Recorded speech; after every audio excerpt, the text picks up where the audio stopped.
Okay, so this is a new one to me. I discovered it a wee while ago in the middle of delivering a needle felting project. And it's needle felting on a napkin, which is handy for me because I've delivered lots of decoupage workshops.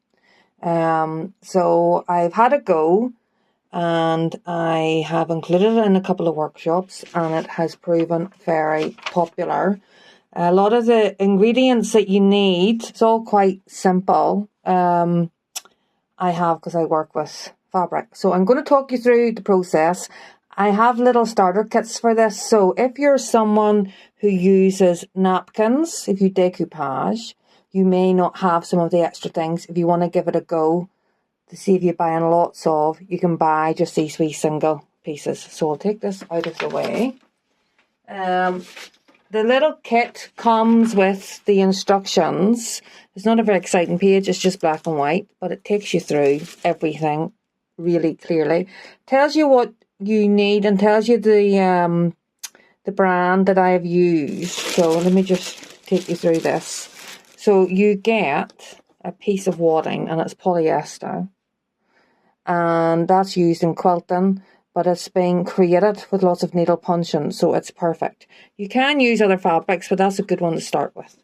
And a pre-cut piece of iron-on fusible web. So if you can see, you have a shiny side, that's dried adhesive, that will melt with the heat from the iron, and a paper side, and the paper will peel off after you have melted the shiny side. And an 8x8 window mount with a 6x6 window in it. Perfect for a luncheon size napkin. Piece of backing board, optional whether you want that or not. You might be putting it directly into a frame. And if you have napkins, that's fine. And if you have felt, that's also fine. But then you can also get it with a napkin, 1/4 napkin, with all of the felt and a little bit more that you would need, and a felting needle. Okay, what you don't get is you don't get a sponge. Okay, so you can use a sponge or a piece of foam, use something to needle felt onto, and you don't get an iron.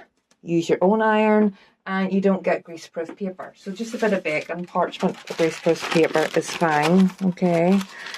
This is important because this protects your surface and it also protects your iron. So, first thing you do is you get your 1/4 napkin, okay? And I just dampen my finger and thumb, pinch and hold the corner, and slowly pull apart.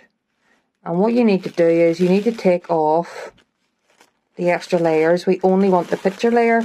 Most napkins are 3-ply, so you are removing 2 layers. Some are only 2-ply, but just check to make sure. Okay, so I don't need that anymore. I put the napkin face side down. Let me just move this out of the way. There we go. And I get my adhesive, shiny side, paper side, and I want paper side up. So I'm going to melt the glue onto the napkin. I purposely cut these a little bit smaller than what I know the napkin's going to be, so you don't get any excess melted glue. And then you use a cotton setting, no steam, very important, and 15 seconds, 30 seconds, maybe 30 seconds, just kind of press down. Make sure you're covering everywhere, okay? You do that, and then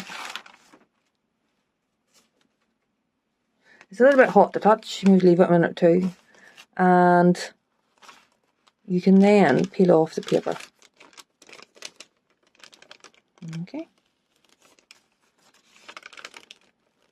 The reason I use my greaseproof paper folded like this is, so if I'm using it again, if I put it away and I use it again, if I'm always putting the project in the middle, I never have the glue side up touching my iron. It's just a wee handy hint, really. So then you get your wadding. And you get your napkin, shiny side down. I'm going to make a glue sandwich.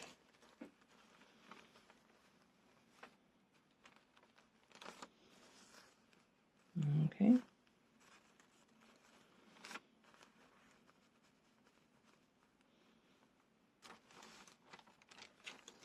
Over. And repeat the process. Again, cotton setting, dry iron. Okay. Again, maybe about 30 seconds. And then try it and see. Okay, so I have ironed this cotton setting, no steam. So that is it now attached to the foam. Okay, easy peasy. And then you're just going to needle felt now. I'm just going to show you this at the start. It's really simple. As I say, if you get a little starter pack from me, you'll have all pieces of felt. This is merino. You can get carded, you can get batted, you can get tops. So, and you want to pick different colours. I think the key thing, two things. Number one, be careful with your needle. It's sharp. Okay.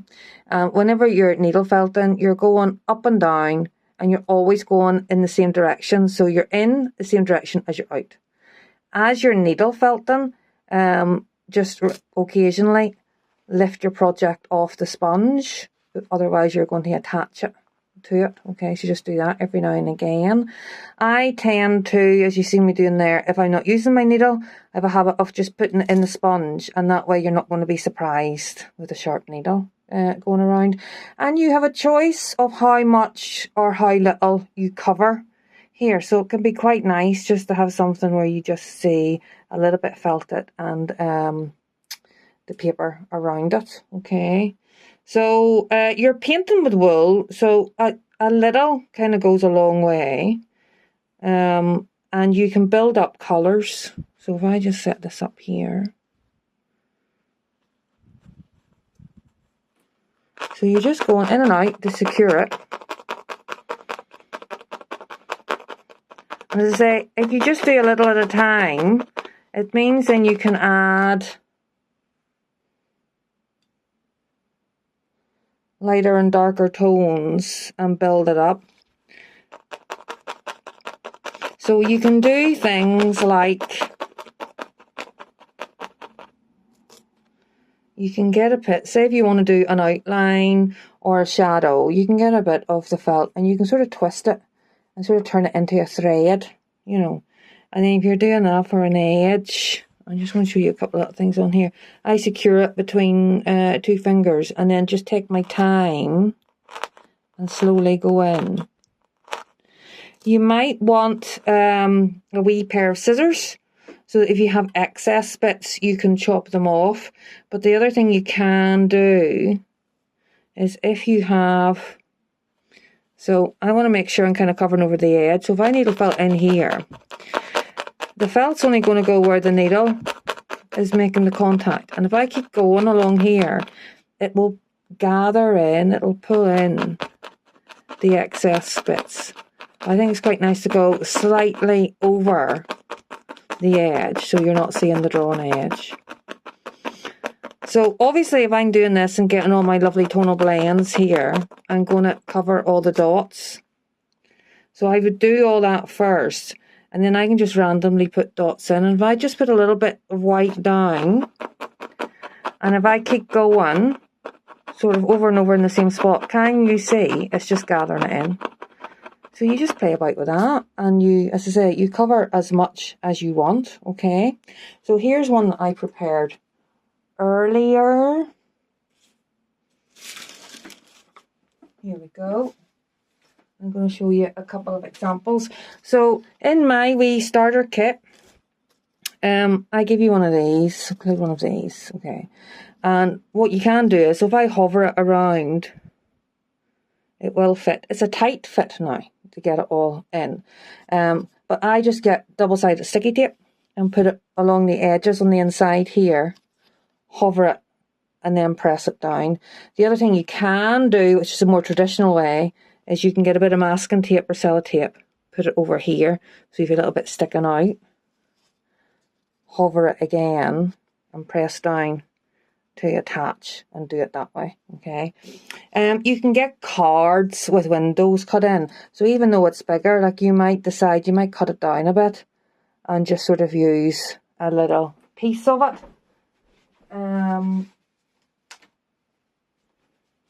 And I just have one more example to show you. Here's one with a robin, and as you can see, I've kept the paper detail around it.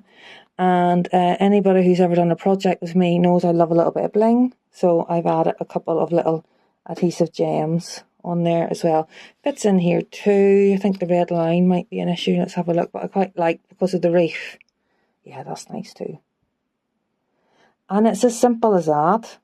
Easy peasy. So the world of felting meets the world of decoupage with splendid results. It's really relaxing. The whole thing is done in about an hour. Anyone I've worked with, kind of from 55 up to 82, has really enjoyed it, found it really relaxing. Don't have to draw an outline, and are just delighted with the results. So there you go.